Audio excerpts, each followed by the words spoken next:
একটা মানুষ যদি আজকে তোমাকে অপমান করে এবং তুমি যদি সেই অপমানের জবাব দিতে না পারো, তাহলে কালকে সেই মানুষটা তোমাকে মারধর করবে। এটাই বাস্তবতা। অহিংসা পরম ধর্ম, ধর্ম হিংসা তদেব চ। কথাটার অর্থ ভালো করে বুঝে নাও।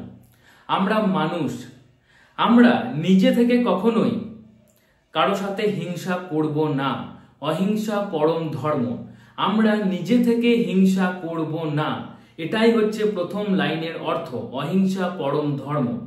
এবং দ্বিতীয় লাইনের অর্থ হচ্ছে, কেউ যদি আমাদের সাথে খারাপ ব্যবহার করে, অর্থাৎ আমরা যদি কারোর হিংসার শিকার হয়, তাহলে আমরাও হিংসা করব।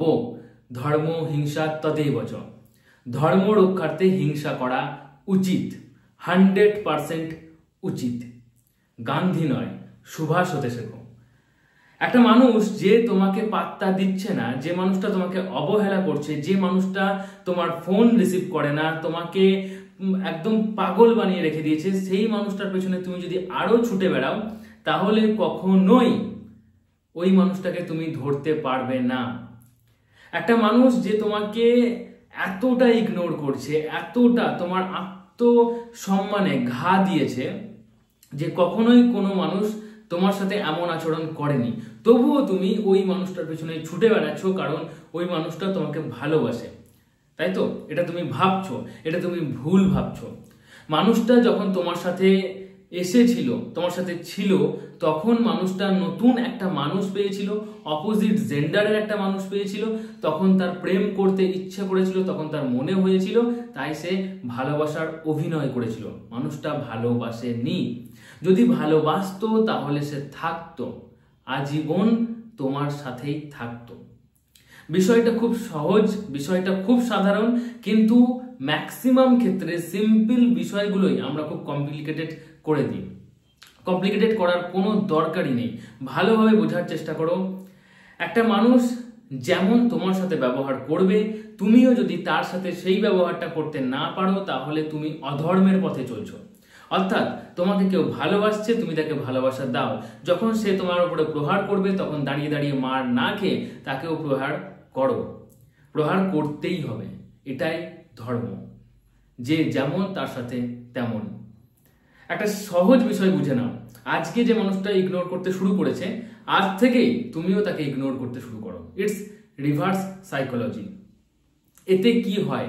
এতে 80% মানুষ এমন রয়েছে যারা ফিরে আসে, ভালোভাবে ফিরে আসে, এবং 20% মানুষ এমন রয়েছে যারা টোটালি তোমার জীবন থেকে চলে যায় এবং তুমি মুক্তি পেয়ে যাও।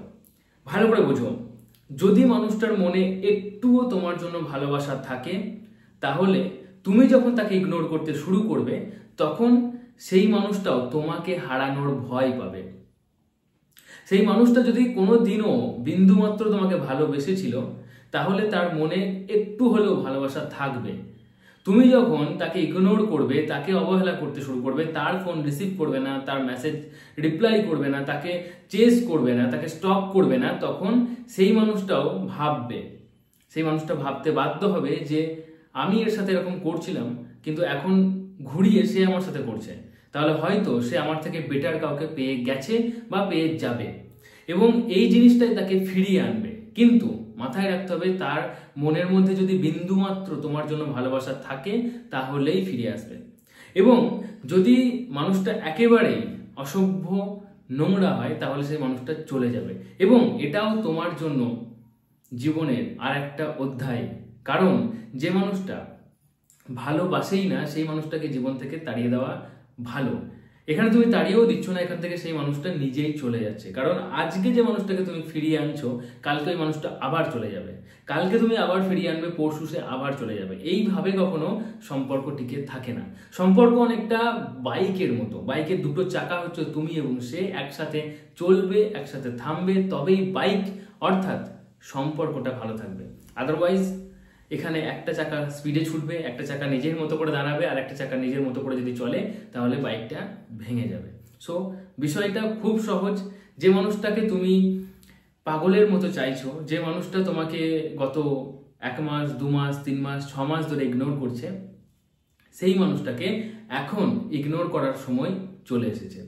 তুমি রিভার্স সাইকোলজি ইউজ করো, তুমিও তাকে তার মতো করে ট্রিট করো, তুমিও তার ফোন রিসিভ করো না, তাকে ফোন করা বন্ধ করে দাও, তার সাথে মেসেজে কথা বলা, তাকে স্টক করা, তার স্ট্যাটাস দেখা, স্টোরি দেখা, তাকে নিয়ে অন্য কারোর সাথে চর্চা করা কিচ্ছু না।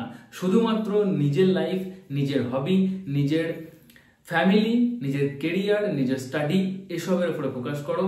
এতে কি হবে, নিজের জীবনটা তৈরি হবে এবং ভিতরে একটা পজিটিভ এনার্জি তৈরি হবে, এবং এই পজিটিভ এনার্জির দ্বারাই তুমি আসল ভালোবাসার মানুষটাকে নিজের দিকে অ্যাট্রাক্ট করতে পারবে।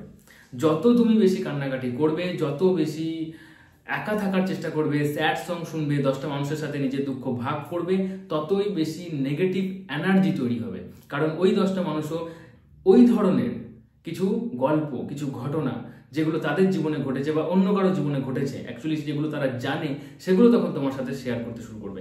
সো তুমি এখানে একটা নেগেটিভ কথা বলছো, নেগেটিভ একটা সিচুয়েশনের কথা বলছো, আরো 10টা মানুষ তারাও নেগেটিভ সিচুয়েশনের কথা বলছে, এবং এখান থেকে শুধুমাত্র নেগেটিভ এনার্জি তৈরি হচ্ছে, এবং ভিতর থেকে তুমি আরো ভেঙে যাবে, ভেঙে চুরমার হয়ে যাবে, কষ্ট পাবে, ভিতরে এত পরিমাণ নেগেটিভ এনার্জি তৈরি হবে যে নিজেকে আর তুলতেই পারবে না, নিজে আর হাঁটতে পারবে না, ছুটতে পারবে না, জীবনটা ওখানেই স্টপ হয়ে যাবে। এরকম কিছু মানুষকে আমি দেখেছি যারা নিজের দোষেই নিজের জীবনটাকে স্টপ করে ফেলেছে। সো তুমি সেই মানুষটা হবে না। আজকে কমেন্টে লেখো, দাদা আমি পারবই। এটা যে লিখবে সে অবশ্যই পারবে, 100% পারবে। রিভার্স সাইকোলজি একমাত্র উপায় যেখানে তুমি মানুষটাকে হয় ফিরে পাবে, নয় মানুষটা চলে যাবে, কিন্তু দুটো ক্ষেত্রেই তোমার প্রফিট। যদি ফিরে আসে তাহলে মানুষটা ভালোবাসার জন্য ফিরে আসবে, যদি চলে যায় তাহলে বুঝবে মানুষটা তোমার জন্য ছিলই না, ভুল মানুষ চুজ করেছিলে, এবং ভুল মানুষ যত তাড়াতাড়ি চলে যায় তত তাড়াতাড়ি মঙ্গল। সো আশা করি ভিডিওটা ভালো লেগেছে। ভিডিওটি ভালো লাগলে অবশ্যই লাইক করো, এই বিষয়ে তোমার মতামত শেয়ার করো, নিচে কমেন্টে দাদা আমি পারবই লেখো, এবং এই ভিডিওটা হোয়াটসঅ্যাপ স্ট্যাটাসে শেয়ার করো, সেখান থেকেও কিছু মানুষ দেখবে, তারাও নিজের জীবনটাকে বদলাতে পারবে। আমার সাথে কথা বলার জন্য প্রত্যেক বুধবার সন্ধ্যে 7:30টায় ফ্রি লাইভ সেশন হয় আমার ব্লগ চ্যানেলে, সেখানে জয়েন করতে পারো। ব্লগ চ্যানেলের লিঙ্ক প্রত্যেক ভিডিও ডিসক্রিপশন বক্সে পাবে। ব্লগ চ্যানেলের নাম শান্তিনিকেতনের শান্তনু। চলো আজকের মধ্যে এটুকুই, tata, take care, thank you, ভালো থেকো, ভালো রেখো।